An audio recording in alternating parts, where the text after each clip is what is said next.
There's no denying that Brat by Charli XCX has been one of the most influential albums of 2024, and in today's video we are going to be doing a deep dive analysis into one song on this album, which I consider to be Brat at its finest. That is the one and only Sympathy is a Knife.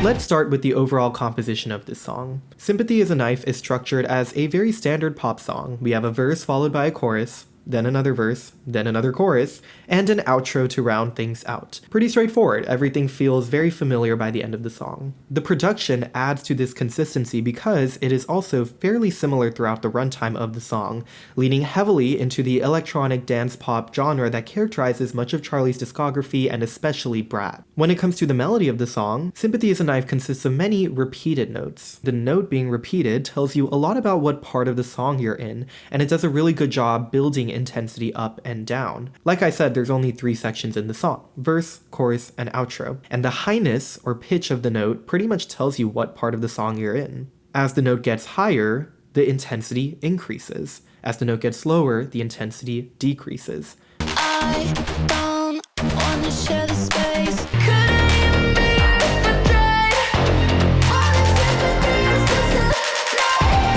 This is actually a very standard technique in pop, utilizing how high the melody line is to simulate intensity, usually with choruses having the higher melodies and verses having the lower melodies.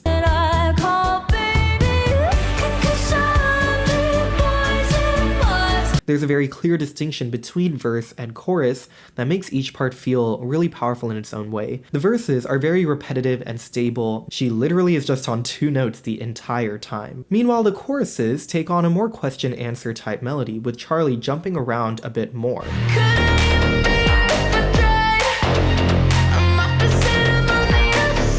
Lastly, the message of this song really feels like the epitome of Brat, wanting to be the it girl, party girl that everyone admires, but amidst those highs still feeling insecure and doubtful about your place. Brat is an album all about complicated emotions about other women, and this song is a perfect illustration of that, detailing how a specific woman makes her feel insecure about her place in the music industry and even hostile towards herself because of all these feelings she can't control. Moreover, the outro repeating that titular line over and over really drives in that core message that sympathy is a knife. Once again, typical to many hooks in pop music that repeat the title over and over to get it stuck in your head. So overall, this song utilizes a lot of techniques that are very standard to much of pop, making it feel familiar to a lot of listeners, but it's also new at the same time because it still has that electronic Charli Brat touch to it. And honestly, I think that's what characterizes a lot of the album and why it's become so popular. It's that perfect mesh between something familiar and something new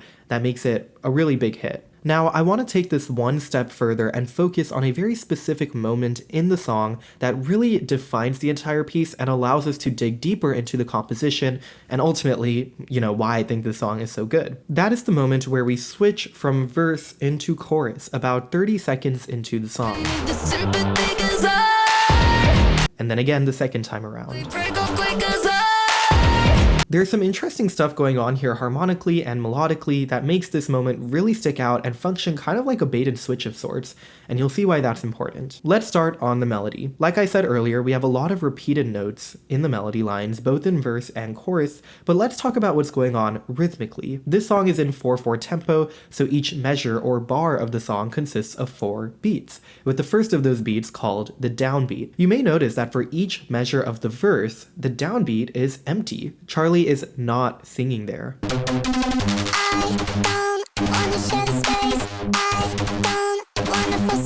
This goes on for the entire verse. However, when the chorus comes in, that is the first moment the downbeat is filled in by Charli's voice, in that specific moment I pointed out.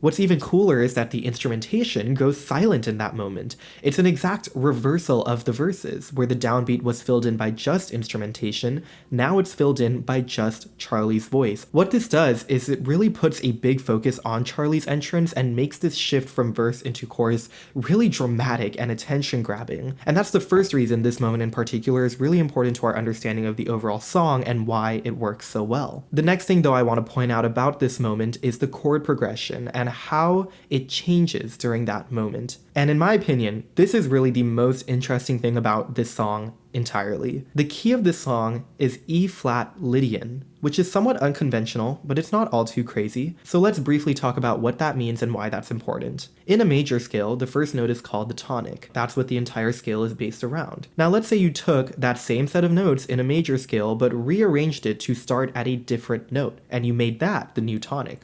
That is how you create modes. You're probably very familiar with a mode already. Minor mode, which is when you take a major scale and rearrange it around the sixth note.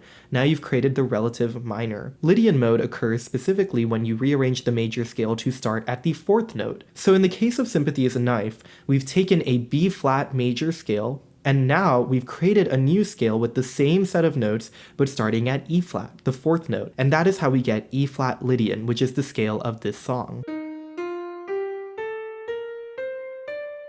Now, what would the scale sound like if it was just a regular old E flat major scale? It would actually only differ by one note. The A would turn into an A flat. This difference is really important because Sympathy is a Knife effectively starts in E flat major. The intro and the verse of this song pretty much stay on the E flat major chord the entire time. The one note that would tell us the difference is the A flat versus A, like I pointed out, but we don't hear that until, you guessed it, the flip into the chorus.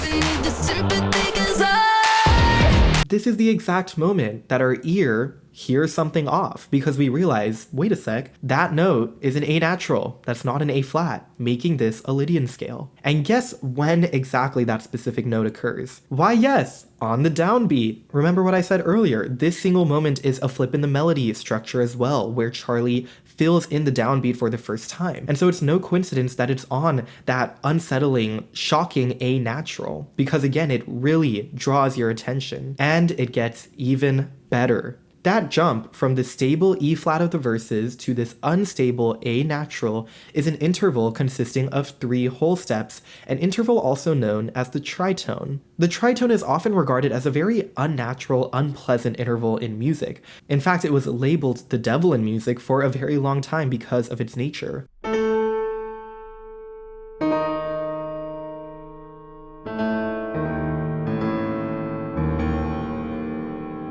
Across the notes composing a major scale, there exists only one tritone, and that is from the 4th note to the 7th, which is exactly what E flat and A are in the B flat major scale. That's why the usage of Lydian mode throughout this song is really genius to me, because then that flip into the chorus really hits you like a bang and catches you off guard. It's using this unsettling tritone interval to hook you into the chorus, to kind of clue you in that there's something deeper going on here, something haunting and eerie almost. Remember, tritones do occur in the natural major scale, and once you're kind of caught off guard with that awkward interval, you usually expect it to resolve, with the upper note of the tritone resolving up and the lower note resolving down. This is what the tritone would sound like if resolved naturally.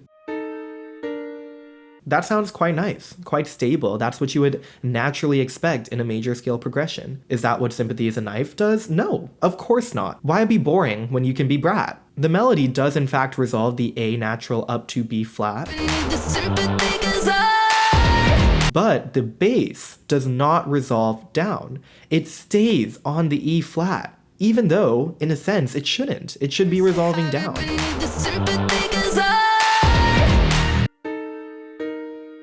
This is why the E flat major chord feels so natural and stable in the verses, but it feels unstable and unsettling in the chorus. It might not be very obvious, but I encourage you to go back and listen through to the entire song. Feel the movement from verse to chorus, back to verse, back to chorus. They're almost like entirely different songs in a way, but they come together because they both still stay on that E flat major chord. I mean, think about the flip from the first chorus back into the second verse, where we move from instability to stability.